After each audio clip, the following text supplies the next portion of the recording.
సుమన్ టీవీలో మీ business promotions కోసం ఈ కింది నెంబర్ను సంప్రదించగలరు.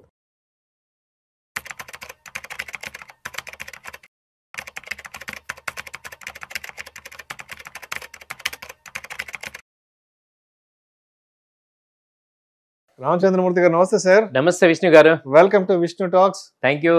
సో రామచంద్రమూర్తి గారు, బంగారం వెండి ధరల గురించి కొంచెం డీటెయిల్ గా మాట్లాడుకుందాము. బంగారం వెండి ధరల విషయానికి వస్తే 24 క్యారెట్లు 10 గ్రాములు బంగారం ధర 1,27,150 రూపాయలు ఉంది. 22 క్యారెట్లు 10 గ్రాముల విషయానికి వస్తే 1,14,000 1,15,000 వద్ద ట్రేడ్ అవుతుంది. అండ్ సిల్వర్ విషయానికి వస్తే 1,64,000 1,65,000 వద్ద ట్రేడ్ అవుతుంది, ఇంక్లూడింగ్ 3% GST. సో ఏంటి ఇప్పుడు బంగారం వెండి ధరలు పెరుగుతున్నట్ట, అలానే ఆగినట్ట, తగ్గినట్ట, ఇప్పుడు కొనాలా కొనకూడదా? ఇవి పబ్లిక్ లో ఉన్న క్వశ్చన్స్. మీరేం చెప్తారు? Very good sir. యాక్చువల్గా అంటే బంగారానికి ట్రంప్ గారికి రిలేషన్ ఉందండి. ఆయన గట్టిగా అరుస్తుంటే బంగారం పెరుగుతుంది, ఆయన కొంచెం నార్మల్ అయితే బంగారం నార్మల్ అవుతుంది. ఇప్పుడు ట్రంప్ గారి టారిఫ్లు కానీ ఇవన్నీ కూడా తగ్గించారు అనమాట. అంటే మనకి ఈక్విటీ మార్కెట్ సైడ్ పాజిటివ్గా ఉంది. సో కొంచెం గోల్డ్ సిల్వర్ ఏమవుతుందంటే ఇంటర్నేషనల్ అదివరకు $4,400కి వెళ్ళిపోయింది, ఇప్పుడు $4,100కి వచ్చింది. అంటే అంతకుముందు యుఎస్ షట్ డౌన్ అయింది, అది కొంచెం రిలీజ్ అయింది. సో అలాగే పెద్ద వార్స్, ఉక్రెయిన్ వార్ నార్మల్, కానీ పెద్ద ఎక్కువ అన్సర్టనిటీస్ తగ్గుతున్నాయి. సో కాబట్టి ఏంటంటే బంగారం అయితే కొంచెం అక్కడ స్టాండర్డ్ అవుతుంది.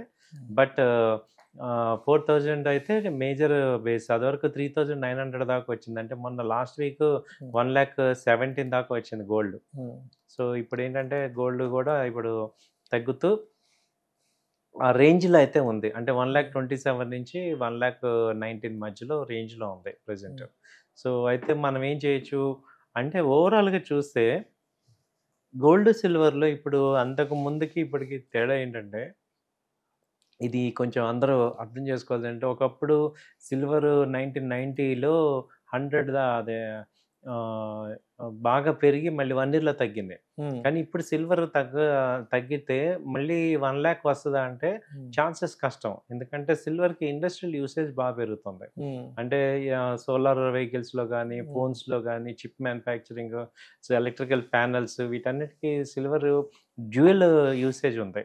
కాబట్టి ఏంటంటే సిల్వర్ అయితే ఇంకా బేస్ తగ్గినా ఒక 10,000 20,000 తగ్గుతుంది కానీ, బట్ 1,20,000 1,30,000 వచ్చినా మళ్ళీ అక్కడి నుంచి సపోర్ట్ తీసుకొట్టే ఛాన్సెస్ ఉన్నాయి. అలాగే గోల్డ్ కూడా 1,20,000 బేస్ రేట్ అయిపోయింది మనకి. 1 lakh మ్యాక్సిమం వచ్చినా 1,15,000 అక్కడి వరకు ఛాన్సెస్ ఉందండి. సో అయితే మనం కొనుక్కోవాలా ఏంటి అని ఆలోచిస్తే ఇప్పుడు లాంగ్ రన్ పాయింట్ ఆఫ్ వ్యూలో ఏంటంటే గోల్డ్ సిల్వర్ మనం కొంత ఫండ్ పోర్ట్ఫోలియోలో మనం పెట్టుకోవాలి. సో ఇన్వెస్ట్మెంట్ పాయింట్ ఆఫ్ వ్యూలో ఏంటంటే గోల్డ్ సిల్వర్ మనం ఇన్వెస్ట్ చేసుకోవాల్సిన పరిస్థితి ఉంది. ఎందుకంటే ఇంకా చూసుకుంటే రేట్లు పెరిగేవి తప్ప తగ్గేదైతే లేదు. అండ్ ఈ మధ్య కాపర్ కూడా బాగా డిస్కషన్స్ లోకి వస్తుంది. కాపర్ గురించి కూడా న్యూస్ ఆర్టికల్స్ వస్తున్నాయి సోషల్ మీడియాలో. దానికి సంబంధించిన డిబేట్లు, డిస్కషన్స్ కూడా వస్తున్నాయి మార్కెట్ న్యూస్ కి సంబంధించి. ఏంటి అసలు కాపర్ పరిస్థితి ఏంటి? కాపర్ ఇప్పుడు ప్రెసెంట్ MCXలో చూస్తే ట్రేడ్ అవుతుంది సార్, 1000 అలా ఉంది. యాక్చువల్గా లాస్ట్ టైము గోల్డ్ ఉన్నప్పుడు డౌన్ ఉన్నప్పుడు 900 అలా ఉండేది. ఇప్పుడు అది కూడా బాగా పెరిగింది. ఇప్పుడు కాపర్ ఒకటి, జింక్ ఒకటి, లెడ్ ఒకటి, వీటితో ఏంటంటే సిల్వర్ అనేది డైరెక్ట్గా రాదనమాట, వీటితో పాటు వస్తుంది.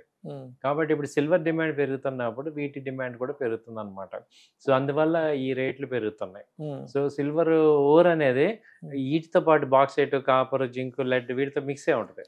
కాబట్టి అందుకని ఆ సిల్వర్ డిమాండ్ ఉండటం వల్ల దీనికి కూడా యాన్సిలరీ డిమాండ్ అనేది పెరుగుతుంది. సో ఈవెన్ కాపర్కి కూడా, ఎందుకంటే ప్రజెంట్ ఇండస్ట్రియల్ యూసేజ్ ఇంకా బాగా పెరుగుతుంది. సో కాబట్టి నెక్స్ట్ అంతా కూడా ఈ ఎలక్ట్రికల్ వెహికల్స్ అవుతున్నాం కాబట్టి ఎలక్ట్రికల్లో కంపల్సరీ కాపర్ వైరింగ్ అంతా ఉంటుంది కాబట్టి వీటి యొక్క డిమాండ్ బాగా పెరుగుతుంది. సో అందుకని కాపర్ కూడా డిమాండ్ ఉంది. ఓకే. అయితే గోల్డ్ సిల్వర్ అయితే మనం మేజర్గా చూసుకుంటే సిల్వర్ని మనం ETFలో కానీ, తర్వాత సిల్వర్ కాయిన్స్ స్టోర్ చేసుకోవచ్చు, తర్వాత సిల్వర్ మళ్ళీ ఆర్నమెంట్ లాగా కానీ, లేకపోతే ఇది ఎక్కువ ప్రయారిటీ ఇవ్వచ్చు సిల్వర్కి. ఎందుకంటే 2 lakhs 2,20,000 1 yearలో ఛాన్సెస్ కనపడుతున్నాయి. రైట్. ఇప్పుడు గోల్డ్కి సంబంధించి ఇప్పుడు అందరూ కూడా ఫిజికల్ గోల్డ్ లక్షలు పోసి కొనలేదు కాబట్టి, ఓ 10 గ్రాములు కొనాలంటే కూడా 1,30,000 రూపాయలు ఖరీదు అవుతుంది కాబట్టి, సో మరి అంటే అలా కొనలేని వాళ్ళకి ఇప్పుడు గోల్డ్ ETFల గురించి మీరు ఇచ్చే సజెషన్ ఏంటి? గోల్డ్ ఈటీఎఫ్ అయితే మంచి సజెషన్ సార్. ఎందుకంటే గోల్డ్ కొన్నా ఒకటే ఫిజికల్‌గా, డిజిటల్‌లో కొన్నా ఒకటే. సో ఈటీఎఫ్ అంటే గోల్డ్ బీస్ ఉంది మనకి. డైరెక్ట్‌గా మనకి నిఫ్టీ మన డీమ్యాట్‌లో కనపడుతూ ఉంటాయి. రోజు చూసుకోవచ్చు ఎంతున్నాయి. ఆ తర్వాత ట్రేడ్ కూడా చేసుకోవచ్చు. రేట్ బాగుందంటే అమ్మేసుకోవచ్చు.